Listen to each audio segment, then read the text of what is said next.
ಈ ಯಾವುದೇ ಕಾರಣಕ್ಕೆ ಸಚಿವ ಸ್ಥಾನದಿಂದ ಸಮಾಜ ಉದ್ಧಾರ ಆಗಿಲ್ಲ. ಸಚಿವ ಸ್ಥಾನ ಕೊಟ್ಟ ಮೇಲೆ ಏನೇನಾಗೈತೆ ನಿಮಗೆಲ್ಲ ಗೊತ್ತೈತಿ. ಶಾಸಕರಾದಮೇಲೆ ನ್ಯಾಯ ಕೊಡಿಸ್ಕೊಂಡಿದ್ವಿ. ಶಾಸಕರುಗಳು ಕೆಲವರು ಪ್ರಾಮಾಣಿಕ ಪ್ರಯತ್ನ ಪಟ್ಟರು.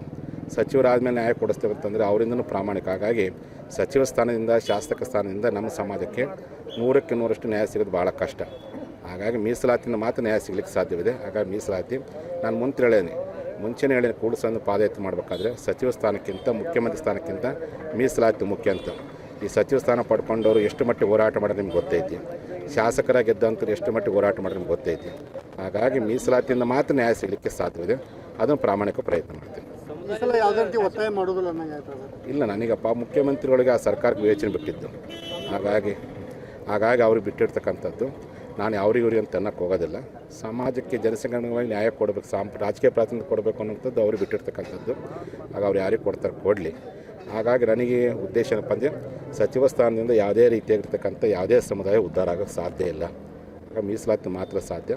ನಮ್ಮ ಜನ ಇವತ್ತು ತೀರ್ಮಾನ ಮಾಡಿಬಿಟ್ಟಾರೆ, ಯಾವ ಸಚಿವರು ಯಾವ ಶಾಸಕರಿಂದ ಈ ಸಮಾಜ ಉದ್ಧಾರ ಆಗೋದಿಲ್ಲ. ಓನ್ಲಿ ಮೀಸಲಾತಿಗೋಸ್ಕರ ಯಾರು ಪ್ರಾಮಾಣಿಕ ಹೋರಾಟ ಮಾಡ್ತಾರೋ ಅವರಿಂದ ಮಾತ್ರ ಉದ್ಧಾರ ಅಂತ ತಲೆ ಬಂದ್ಬಿಟ್ಟೈತಿ.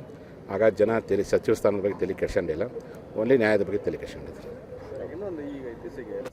ನಾನು ಹೇಳ್ತೀನಿ, ದೇಶದಲ್ಲಿ ಅನೇಕ ರೀತಿಯಾಗಿರ್ತಕ್ಕಂಥ ರಾಷ್ಟ್ರಪ್ರೇಮದ ಸಂಘಟನೆಗಳಿವೆ.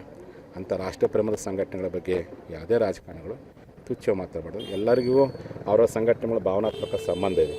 ಆಗ ಅವರ ಮನಸ್ಸುಗಳು ನೋವಾಗೋ ರೀತಿಯಲ್ಲಿ ಯಾವುದೇ ರಾಜಕಾರಣಿಗಳು ಮಾತಾಡಬಾರ್ದು ಅಂತೇಳಿ ನಾನು ಹೇಳಕ್ಕೆ ಇಚ್ಛೆಪಡ್ತೀನಿ. ಈಗಾಗಲೇ ಅದು ನ್ಯಾಯಾಲಯ ಮತ್ತು ಕೋರ್ಟ್ ನಡೆಯೋದ್ರಿಂದ ನಾನು ಅದರ ಬಗ್ಗೆ ಹೆಚ್ಚು ಮಾತಾಡೋಕ್ಕೆ ಹೋಗೋದಿಲ್ಲ.